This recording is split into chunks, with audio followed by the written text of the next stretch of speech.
Vamos lá, lindos. Esse ano nós já conversamos algumas vezes e a Pro já comentou com vocês que esse ano a nossa intenção é por várias vezes trabalhar em torno de assuntos que tenham a ver com o equilíbrio do meio ambiente, que tenham a ver com a preservação do espaço em que a gente vive, né? Não só limitando isso ao nosso redor, mas falando de um todo, né? Da nossa cidade, do nosso estado, do nosso país e do planeta. Mais do que nunca, novamente reforço, a gente tem aí vivido uma situação que desperta para essa questão de quanto o planeta tem necessitado de um olhar especial, né? Em torno de atitudes, em torno de consertar alguns erros, né, da humanidade, no mau uso dos recursos naturais, enfim. E aí, juntamente com as outras professoras, nas propostas de artes, nós temos o papel de trabalhar de maneira estética. Como assim estética, Pro? Ah, de forma caprichada, de forma que faça o nosso trabalho ficar interessante, mostrando a beleza através da técnica bem desenvolvida, né? Nada melhor que buscar inspiração em obras de arte que a gente admira, né? E aí escolhi um artista e acho a obra dele fantástica, é o Monet. Monet viveu no finalzinho já da segunda metade do século XIX, e desde muito cedo ele descobriu o talento para a arte, começou desenhando caricaturas, mas logo ele descobriu que ele gostava muito de pintar o que ele observava dos lugares por onde ele passava, de pintar então paisagens. E o Monet tinha uma sensibilidade para observar as cores das paisagens que ele retratava de uma maneira muito bacana. Com o passar dos anos, ele e outros artistas foram percebendo algumas novidades que eles podiam explorar dentro do contexto artístico. Como eu já disse, o século XIX foi um século de muitas inovações, de um crescimento comercial das indústrias, e surgiu no século XIX também, tchananã, a fotografia. No passado, os artistas eles tinham a responsabilidade de contar a história dos lugares onde eles viviam, através dos retratos, através das pinturas, porque era a maneira de registrar o cotidiano, os hábitos, o rosto de pessoas famosas e importantes, porque não tinha outro jeito, né? A única forma que havia de registro era a arte, a escultura, a pintura. E quando surge a fotografia? Será que os artistas continuam tendo a mesma obrigação de retratar aquilo que eles viam como se fosse uma foto, que não existia até então, né?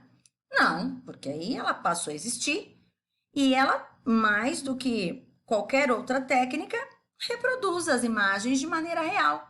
Então, os artistas ficaram inquietos, preocupados, tentando achar uma nova posição, um novo papel, né, dentro daquilo que eles gostavam de fazer, e começaram então perceber algumas coisas que eles podiam contar, e uma delas era aquele tempo maluco que estava correndo numa rapidez e trazendo tanta novidade que ninguém esperava, como por exemplo a foto.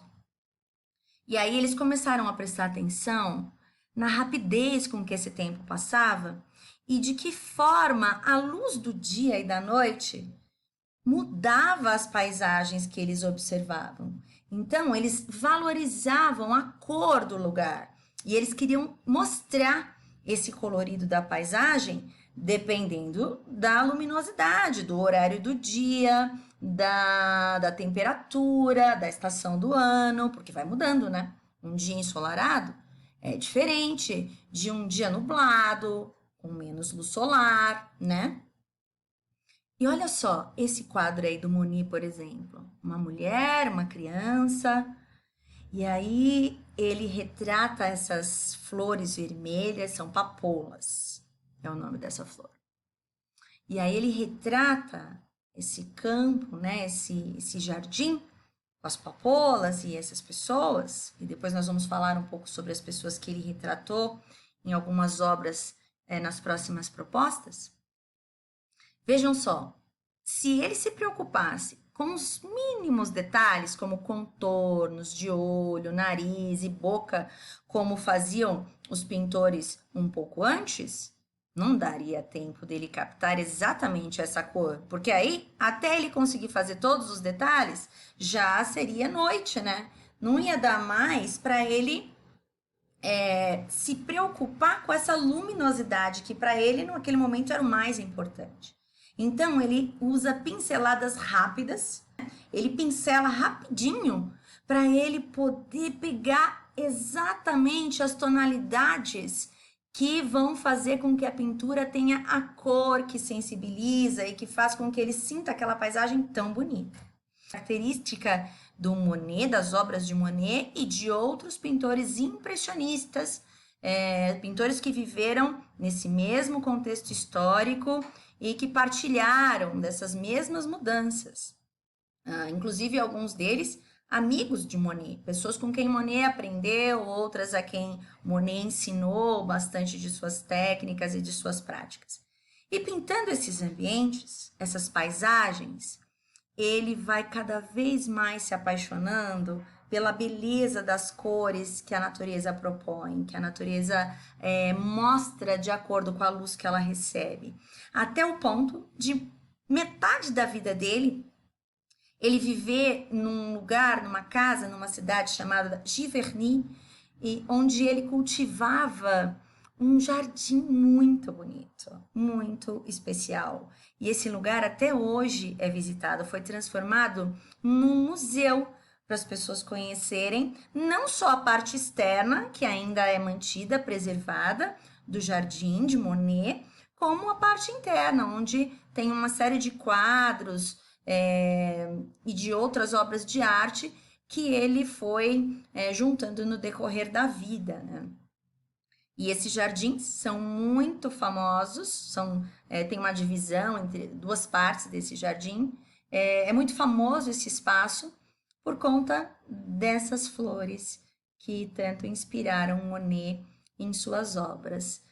Aí é um campo de papoulas, mas lá há um grande destaque para uma flor, uma planta chamada ninféia.